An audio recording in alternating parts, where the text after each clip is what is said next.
रहनुमा PTI Asad Qaiser media talk कर रहे थे। उन्होंने वजारत उज़्मा के लिए उमर अयूब हमारे उम्मीदवार होंगे और आज़ाद उम्मीदवारों की जानिब से ऐलान कर दिया गया है उम्मीदवार का। रहनुमा पीटीआई असद कैसर मीडिया से टॉक कर रहे थे। उन्होंने कहा ना हमें जलसे करने दिए गए और हमारे उम्मीदवारों को भी गिरफ्तार किया गया। वजारत उज़्मा के लिए उमर अयूब को उम्मीदवार नामजद कर दिया है। तमाम सियासी जमातों के साथ बात करने का टास्क दिया गया है। असद कैसर की जानिब से ये गुफ्तगू की गई। इलेक्शन में धांधली के खिलाफ एहतजाज करने वाली जमातों से हम राबते में हैं और धांधली के खिलाफ एहतजाज किया जाएगा। जबकि वजारत उज़्मा के लिए उमर अयूब को उम्मीदवार नामजद कर दिया गया है। तमाम सियासी जमातों के साथ बात करने का टास्क दिया गया है।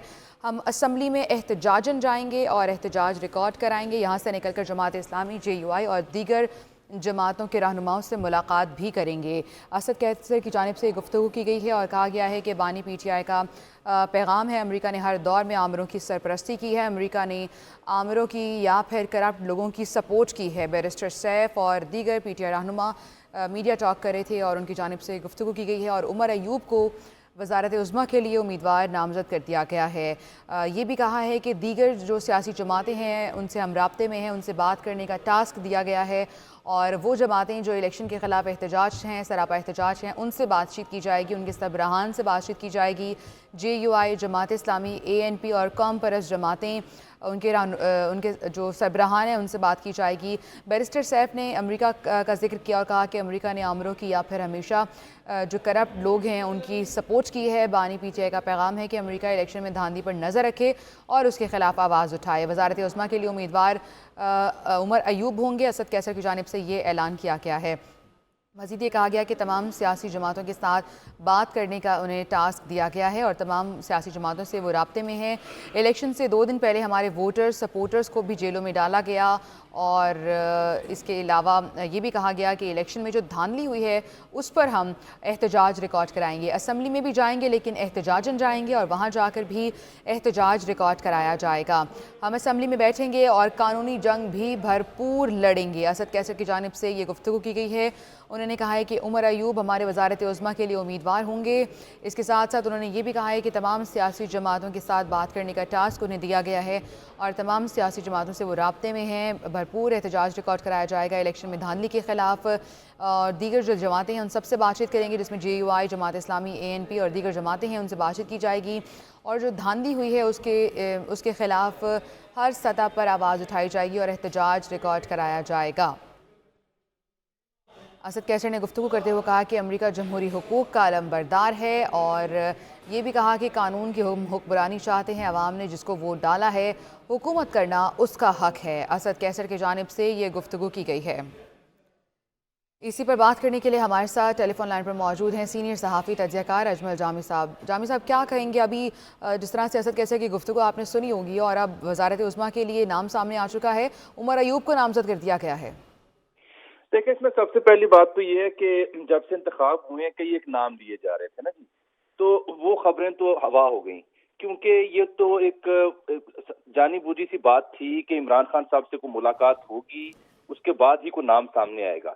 असद कैसर की मुलाकात इंतहाई अहमियत की हामिल ना सिर्फ इस नाम के हवाले से बल्कि मौजूदा मंजरनामे में असद कैसर की मुलाकात इस बात का भी पैगाम है कि कुछ मामला फहमी की पहली कोशिश शायद की जा रही है।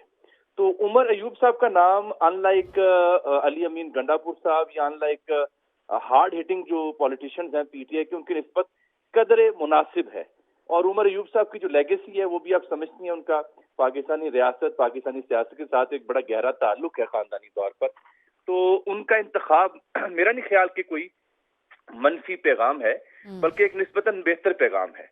और अनलाइक अली अमीन गंडापुर साहब, क्योंकि उनके नॉमिनेशन के बाद एक आम तासुर ये था कि हार्ड लाइन की जो पॉलिटिक्स है उसका पैगाम दिया गया है।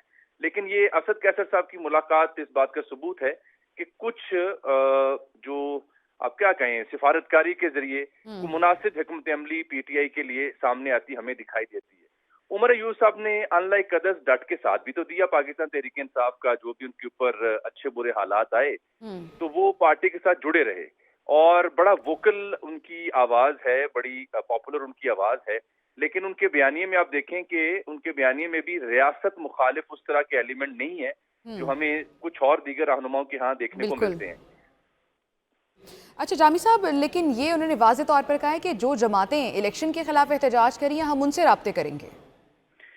देखिए जी, वो बिल्कुल उनका हक बनता है, क्योंकि मौलाना फजल रहमान तो एक आखिरी उम्मीद थे नून लीग के लिए। जब वो खड़े हो गए, उनको इंतखाबी नताइज मंजूर नहीं, तो ऑब्वियसली पाकिस्तान तहरीक इंसाफ जो है उन तमाम जमातों से रब्ता करना एक जमहूरी और एन सियासी मामला होगा। पाकिस्तान तहरीक इंसाफ इन नताइज के बाद उन्हें दो मशवरे दिए जा रहे थे। एक सख्त गीर सियासत का मशवरा दिया जा रहा था, और दूसरा पार्लिमान और दीगर सियासी जो प्लेटफॉर्म्स है वहां पे एहतजाज की कोशिश। पीटीआई ने आपको याद होगा आर ऑफिस के बाहर धरनों की एहतजाज की कॉल दी थी चंद रोज पहले। हालात कुछ मुश्किल हुए तो उन्होंने बर वक्त उसको कॉल ऑफ कर दिया, which I think is very sane move, क्योंकि मुल्क इन हालात का मुतकाजी नहीं है कि यहाँ जलाओ घिराव हो। पुरअमन एहतजाज बिल्कुल होना चाहिए। ये जो पीटीआई ने कहा कि वो एहतजाज करने वाली दीगर जमातों के साथ राब्ता करेगी, मेरा ख्याल है ये भी एक मुनासिब हिकमत अमली इसलिए है कि पुरअमन एहतजाज सियासत का तौर तरीका है। बिल्कुल। और अगर मौलाना या हजारा डेमोक्रेटिक पार्टी या पीपल्स पार्टी या दीगर कोई जमात जो है वो नताइज के ऊपर एहतजाज कर रही है, तो उसके साथ मिल बैठना या बात करना पीटीआई को मेन स्ट्रीम करेगा। मेन क्योंकि स्ट्रीम इससे करेगा। पहले जामी साहब साथ ही रहिएगा। रिजवान रजी साहब भी हमें ज्वाइन कर चुके हैं, सीनियर सहाफ़ी तज्ज़ियाकार हैं। रजी साहब, असद कैसर की मुलाकात होती है खान साहब से, जिसके बाद वो बाहर आकर प्रेस कॉन्फ्रेंस करते हैं, बाकायदा गुफ्तगू आपने सुनी होगी। उनका लबो लहजा किस तरह का था? खान साहब की पॉलिसी कुछ समझ आ रही है आपको, आगे क्या होने वाला है? देखिए, पॉलिसी तो मुझे समझ नहीं आ रही, लेकिन जो आईनी तरीकाकार है वो यही है कि जब 20 दिन के बाद कौमी असम्बली का इंतखाब हो जाए, जिसमें स्पीकर और डिप्टी स्पीकर का इंतखाब होना होता है, तो उसके बाद फिर जो भी हाउस के अंदर वज़ीर आज़म का उम्मीदवार होगा उसके लिए वोट दिए जाएंगे एमएनएज की तरफ से, मुंतखब मेंबरान कौमी असम्बली की तरफ से। और इस वक्त 169 वोट जो लेगा वो ऐवान का नुमाइंदा मुंतखब हो जाएगा। लेकिन अगर 2 से ज्यादा उम्मीदवार हैं और उनको किसी को भी 51% के करीब वोट नहीं पड़ते, तो फिर जो दो इलेक्शन जो दो टॉप के कैंडिडेट होंगे उनके दरमियान फिर इंतखाब होगा। और ये इंतखाब तब तक जारी रहेगा जब तक कि कोई एक उम्मीदवार 51 वोट नहीं ले पाता। तो ये तो सूरत हाल है। अब जहां तक सूरत हाल है कौमी असम्बली की, तो उसमें अब्सोल्यूट अक्सरियत तो किसी भी एक पार्टी के पास नहीं है।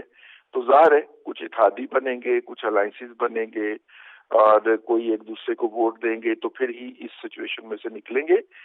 कौमी असम्बली का वो इजलास खासा हंगामा खेज रहेगा। एक तो बात ये हो गई। जहां तक उनकी प्रेस कॉन्फ्रेंस और लबो लहजे की बात है, देखिए वो उन लोगों को मुसलसल चिढ़ा रहे हैं जिन्होंने उनका रास्ता रोकने की कोशिश की, और अली अमीन गंडापुर साहब की नामजदगी भी इसी सिलसिले की एक कड़ी थी। लेकिन इनकी नामजदगी जो है, चूंकि एक जर्नैल के साहबजादे हैं और कहीं इनकी कबूलियत भी होगी, अगर मकबूलियत है तो कहीं कबूलियत भी हो जाएगी। तो ये बेसिकली अली अमीन गंडापुर वाले जो तासुर गया था उसको अनडू करने के लिए उन्होंने किया है। मैं इसे उनकी तरफ से एक सुलो का पैगाम भी समझता हूँ कि उन्होंने कहा है कि चलो तुसी अपना बरखुरदारी मुंतखब करवा दो, लेकिन साड़ी ताड़े नाल कोई लड़ाई नहीं की। सही। अच्छा रजी साहब, फिर एक बार फिर अमेरिका का जिक्र हुआ है और कहा है, बानी पीटीआई ने पैगाम ये भेजा है, जो उनके रहनुमा बातचीत कर रहे थे, उन्होंने कहा है कि अमेरिका इस तमाम तर जो इलेक्शन में धांधली हुई है उस पर नज़र रखे और उसके लिए आवाज़ उठाए।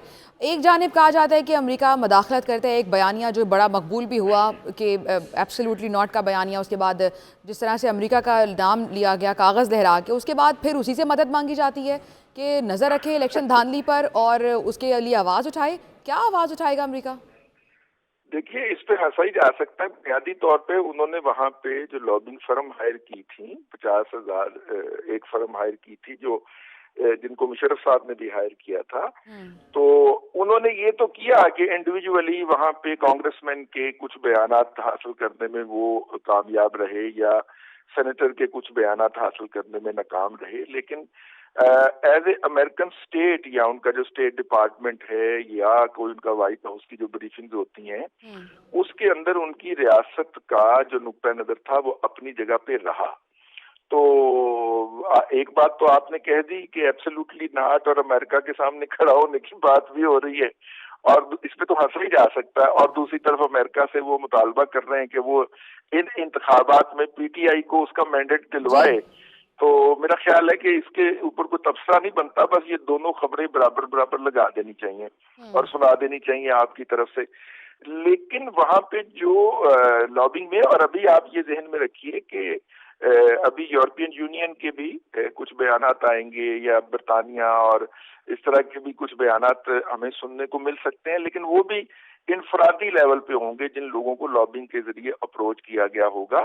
تو اس کا ذرا فرق سمجھنا چاہیے کہ اسٹیٹ کی طرف سے کیا کہا جا رہا ہے اور وہاں کے قانون ساز جو ہے وہ انفرادی حیثیت سے کیا کہہ رہے ہیں. جو وہ انفرادی حیثیت سے کہہ رہے ہیں اس کی کوئی حیثیت نہیں ہے اور اس کا کوئی امپیکٹ نہیں ہے پاکستان اور امریکہ کے تعلقات کے اوپر. اور یہ صورتحال جو ہے یہ قطعاً بھی کوئی قابل ستائش نہیں ہے کہ اس طرح آپ اوپنلی لوگوں کو اپنے معاملات کے اندر مداخلت کی دعوت دیں. اور یہ آپ سمجھتے ہیں یہ پراپر دعوت دی گئی ہے اور ان کا بانی پی ٹی آئی کا پیغام کے نام سے یہ آ کر انہوں نے بات چیت بھی کی ہے؟ جامی صاحب بھی ہمارے ساتھ موجود ہیں, انہیں بھی گفتگو میں شامل کرتے ہیں. رضی صاحب, جامی صاحب, ابھی رضی صاحب سے یہی بات ہو رہی تھی کہ جس طرح سے اسد کیسر صاحب نے باہر آ کر بات کی, بیرسٹر سیف نے باہر آ کر بات کی اور باقاعدہ طور پر انہوں نے یہ کہا کہ یہ بانی پی ٹی آئی کا پیغام ہے. امریکہ کا انہوں نے ذکر کیا کہ امریکہ الیکشن میں دھاندلی پر نظر رکھے اور جو کرپٹ لوگ ہیں ان کی سرپرستی نہ کرے. تو ایک دفعہ پھر ہم یہ کہہ سکتے ہیں کہ امریکہ کو ایک دفعہ پھر مداخلت کی دعوت باقاعدہ طور پر دی گئی ہے؟ نہیں, یہ تو ان کے بیانیے میں اس امریکہ کے معاملے پہ ہمیشہ سے ہی اونچ نیچ رہی ہے, یہ تضاد دیکھنے کو ملے ہیں, لیکن وہ سیاسی منظرنامے کے مطابق اس بیانیے کو تشکیل دیا جاتا ہے سیاسی جماعتوں کے ہاں, اور یہ ایک معمول ٹھہرا ہے پاکستان کے لیے, پاکستان کی سیاست کے لیے. میں آپ سے اس سے پہلے عرض یہ کر رہا تھا یہ جو بیرسٹر گوہر اور اسد کیسر کی ان سے ملاقات ہے اور اس اہم مدعے پر جو اعلان کرنا ہے, اس کو بڑی اہمیت دیجیے. وجہ یہ ہے کہ یہ دونوں وہ فیسز ہیں جو نسبتاً ماڈریٹ ہیں, جو نسبتاً یعنی ہارڈ لائنر نہیں ہیں, بیرسٹر گوہر ہوں یا اسد کیسر ہوں. تو اگر یہ دو اشخاص پی ٹی آئی کی نمائندگی کرتے ہوئے عمران خان صاحب سے ملنے کے بعد یہ اعلان کر رہے ہیں, so this speaks volume to me somehow, کیونکہ اس میں تھوڑی سی خیر کی پہلو جو ہے وہ دکھائی دیتا ہے. اگر یہی اعلان شیر افضل مروت یا علیمہ خان صاحبہ یا کسی اور جانب سے ہو رہا ہوتا تو اس کی آبویسلی کانوٹیشن کچھ اور ہوتی. کئی ایک نام لیے جا رہے تھے پرائم منسٹر کے پورٹ فولیو کے لیے from the P T I side, تو بہتر ہوا کہ اگر انہوں نے عمر ایوب کا نام لیا. ایک تو عمر ایوب نے, دیکھیے کسی کو پسند ہو یا نہ ہو, ایک تو انہوں نے پاکستان تحریک انصاف کے ساتھ گو کہ وہ ایک سے زائد پارٹیاں بدلنے کا ریکارڈ رکھتے ہیں, لیکن جب سے پی ٹی آئی میں گئے تب سے آن ورڈ وہ کھڑے رہے. حالانکہ جس فیملی سے ان کا تعلق ہے وہ یہی سمجھا جاتا ہے کہ غالباً جیسے کوئی اشارہ آئے گا تو کسی اور سمت جان نکلیں گے, لیکن اب کی بار انہوں نے سب کو حیران کیا کہ اشارے کے باوجود, حالات بدلنے کے باوجود انہوں نے پارٹی نہیں بدلی, پی ٹی آئی کے ساتھ کھڑے رہے. باوجود کھڑے رہے. جی, وہ کھڑے رہے, اپنی پارٹی کے ساتھ کھڑے رہے. اور ایک تو وفا کا پہلو بھی یہاں آتا ہے, دوسرا بڑی مؤثر انہوں نے نمائندگی کی. جو بھی آفیشیل سٹیٹمنٹ ہوا کرتی تھی پاکستان تحریک انصاف کی جانب سے, وہ عمر ایوب صاحب سیکرٹری ہیں پارٹی کے, تو ان کے دستخطوں سے یا ان کی طرف سے جاری کی گئی پریس ریلیز کے ذریعے معلوم ہوتا تھا کہ یہ درست سٹیٹمنٹ ہے اور باقی فیک ہے. تیسرا یہ ہے کہ ان کا جو اپنا ان کی جو سٹیٹمنٹس ہیں یا ان کے جو سیاسی اعلانات یا بیانات ہیں وہ بھی اس قدر ایکسٹریم پوزیشن پہ نہیں ہوتے.